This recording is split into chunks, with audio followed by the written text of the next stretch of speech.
What's up, guys? Welcome back to the Liberation Room, and today we're going to be taking a look at the new LC10 SMG. Now, you may have fell victim to one of those guys who said, it's the new meta, guys, it's shredding. It's not that great. It's not going to be the new meta. I don't think it's going to take it over at all, unless there's some sort of a buff to it.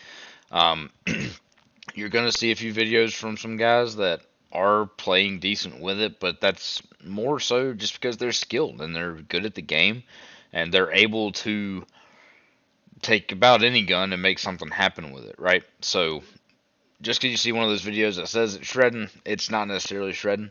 So let's go ahead and take a look at it. This is the best I could get it. I did fully unlock it through Cold War and played with it a good while in Warzone and didn't get much results. So let's go ahead and take a look at the attachments. Alright, so for the first attachment we're going to look at is obviously the agency suppressor. I heard there were some accidental nerfs to the monolithic, but I'm assuming agency wasn't included in that. And we need to be suppressed in Warzone. That's a big thing. And this one also gives you some vertical recoil control. Next is the barrel. The barrel is going to be the 11.9 reinforced heavy.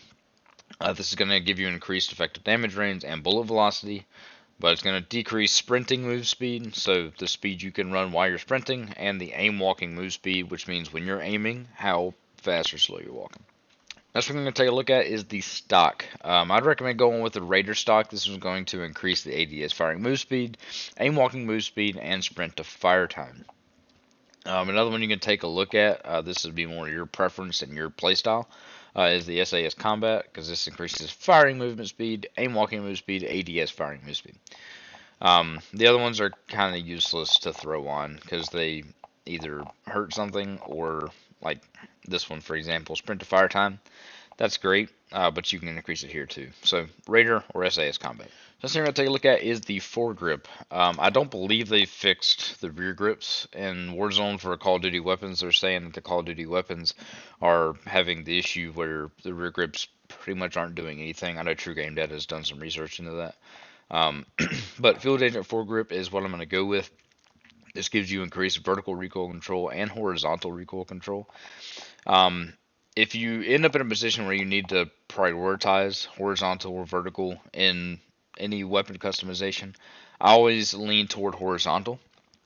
Reason being is, especially on PC, I'm not a console guy. I'm not really up to how hard or easy it is to control recoil on console. But as far as PC, vertical recoil is pretty easy to control because you just pull down. Horizontal is a little more difficult because that's obviously where the where your sights are going side to side. So I'm going to go with the Field Agent Foregrip because it helps both. It does decrease ADS firing move speed and firing move speed, which is bunched up in mobility, but it's not bringing it down too much. As you can see, I'm running this without an optic. I'll show you all the iron sights in a little bit. They are actually pretty decent, and I've chose to just go with the iron sights with it. The laser, this is something you could take a look at if you wanted to. If I were to pick one, I would say the SOF Target Designator, just for the effective damage range increase. Effective hipfire, that's a little bit better, but the other ones aren't going to increase much. This one I would say to use, but it's also taking down a lot more flashlights visible, and that does show up in Warzone. Decrease aim down sight time, decrease sprint to fire. If we're setting this up as an SMG, this just takes away too much for me to, you can't really see it on, hold on. So if I can pull this down a little bit, you're seeing behind the scenes. Further? No. Yeah. Okay, so yeah, the Ember sighting point, I just feel that it takes away too much in order to make this worth it when you could just go with this one for just about the same bonus. So if I were to go with a laser attachment, I'd go with the SOF Target Designator. However, like I said, optics, the iron sight's pretty good. I'll show you all those in a little bit. As far as magazine, I'm going with the Salvo 52 round fast mag. The alternative, I would say, this one gives you, I think it's 15 less rounds. And the Stanag 55 round, it doesn't have any of the fast reload. And setting this up as an SMG, that's something I want, which could be personal preference for you. But with the Salvo 52 round, I'm sacrificing 3 mags for a faster reload speed, and that to me is worth it. So that's what I'm going with. Alright, so what I want to show you guys is what this weapon is like in Warzone, as far as reload speed, move speed, and things like things like that. I'm sorry. And I feel it'd be best to do that in a plunder match, so we're going to load up in plunder, just go somewhere random, and kind of play around with it so I can show you all kind of the ins and outs. Alright, so for the testing, you can see I am way out and hopefully away from everybody, so we'll see if that works out.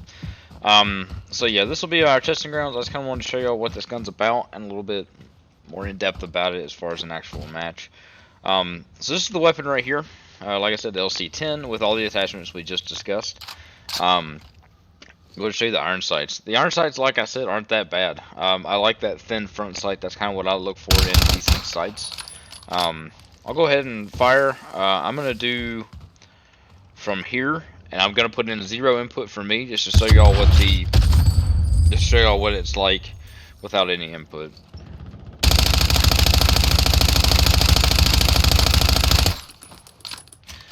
Alright, so that's with no input. You can see we started kind of right on this edge. It swayed off to the right a little bit and then back to the left. So let's go ahead and show you with input what it's like. See, try to keep it right on that dot right there.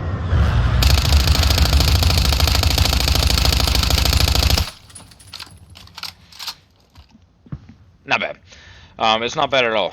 So one thing we haven't looked at yet is reload speed. So let's go ahead and look at that. I have no ammo. Let's let this gun loop. Alright, now let's take a look at it. And go. Look at that. We're also going to compare this all to the Mac10. Just to kind of get a basis of where it's at. Okay? Alright, so let's see. Sprint to fire time. I'm going to take a look at that. So I'm here. Attack sprint. Fire. So that's our sprint to fire time. ADS time.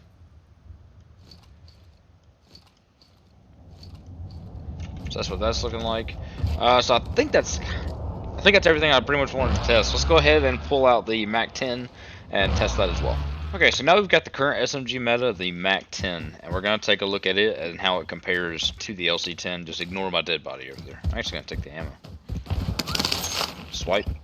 Alright, just go ahead and take a look at it. This is going to be 0 input for me. I'm going to start at the middle of this plank.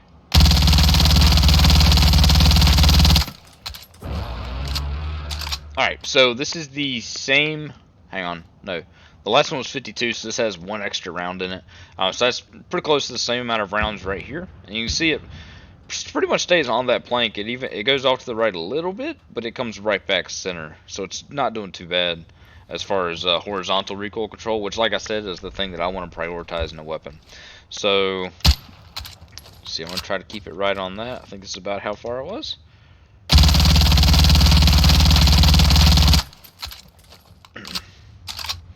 Alright, so that's it right there compared to the LC10.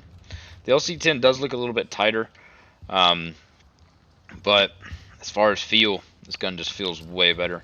Let's go ahead and take a look at reload time. Okay.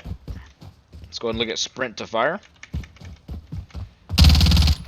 Alright, so we're going to take a look at ADS time next. So, feels pretty snappy. Alright, so with everything said and done, what's my opinion of the new LC10 as a SMG? In all honesty, as far as like recoil control and stuff, it actually almost surpasses. I mean, as you can see, the grouping and everything was a little bit tighter. But I don't know if you've played Warzone for a decent amount of time, you can probably relate to me on this. But the big thing about a gun, for some reason, is just the feel, and that's a thing that can't be listed in stats. It's not a thing that can be, established. It's just a feel, and for some reason the LC10 just doesn't feel good compared to the Mac10. The mobility of the Mac10, I just feel like I'm way more capable of styling on people than I do with this LC10. That being said, right now the meta is pretty open. Well, the meta is not open, but viable weapons are pretty open. Now, that's not me telling you to go out and get an AK and put a bayonet on it. But you know who I'm talking to.